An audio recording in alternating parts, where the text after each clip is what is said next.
മാണ്ടളിയ, നീ പുതിയ ഐഡിയ മാണ്ട.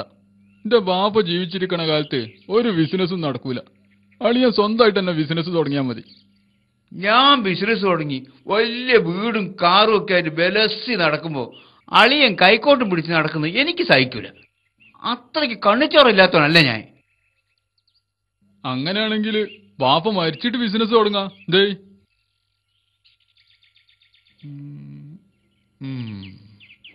എന്റെ നാട്ടിലൊരു വൈദ്യരുണ്ട്. മൂപ്പരൊന്ന് കാണിച്ചാലോ ബാപ്പാന? അതിന് ബാപ്പാക്ക് എന്താ അസുഖം? അസുഖത്തിനല്ല, നാടി പിടിച്ചു നോക്കിയിട്ട് അവധി പറയാൻ. എന്ത്? ആ, ഈ വൈദ്യരെ നാടി പിടിച്ചു നോക്കി പറയും ഒരാളുടെ മരണസമയം.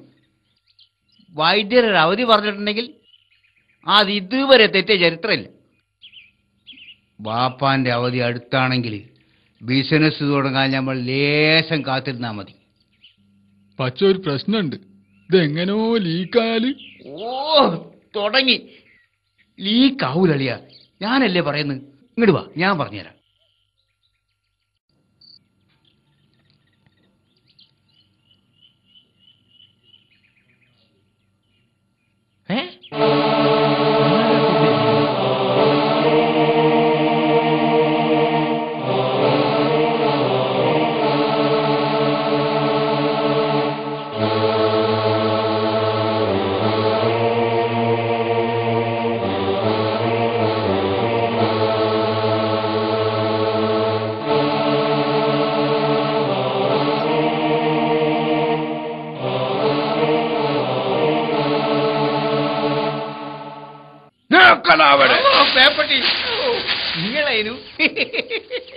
അവിടെ നിക്ക്.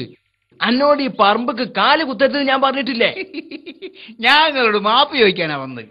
മാത്രല്ല, ഞാൻ നിങ്ങളെ എന്റെ വീട്ടിക്ക് സൽക്കാരത്തിന് ക്ഷണിക്കാൻ കൂടിയാ വന്നത്. ആ ദീത കിട്ടും എങ്ങാട്ട് നല്ല പാലില് പറ്റിച്ച പെട്ട. അല്ലെങ്കിലും ബീരാന്റെ മാതിരിയല്ല, ഇജ്ജ് സ്നേഹമുള്ളവനാ.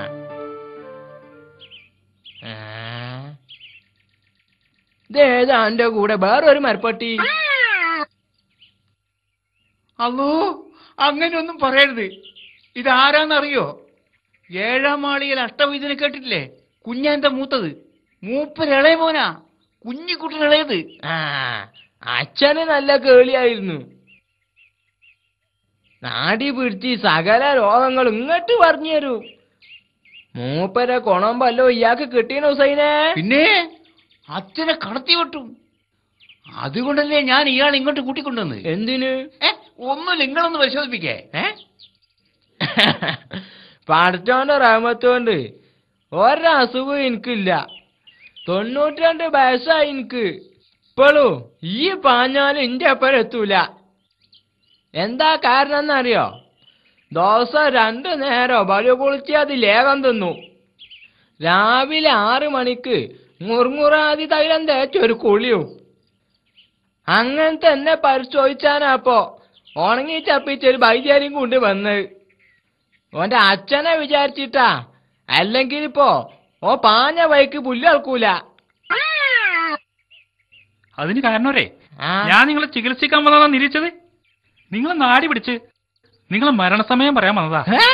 കിളവന്റെ വായിന്ന് എന്റെ മുഖസ്തുതി കേൾപ്പിച്ചതിന് നിനക്ക് നന്ദിയുണ്ട് കേട്ടോ. ആട്ടെ, ആ കയ്യിങ് നീട്ടുക, ഞാൻ നാടി പിടിക്കട്ടെ. എന്താണ് കിളവൻ എവിടെ പോയി? ഇപ്പൊ കൊടുക്കണ്ടല്ല, എല്ലാം നശിപ്പിച്ച്. നിങ്ങളോട് ആരാ ആ രഹസ്യം ഇവിടെ വിളമ്പാ പറഞ്ഞേ? വളരെ സൂത്രത്തിൽ കാര്യം നടത്തുമെന്ന് ഞാൻ പറഞ്ഞ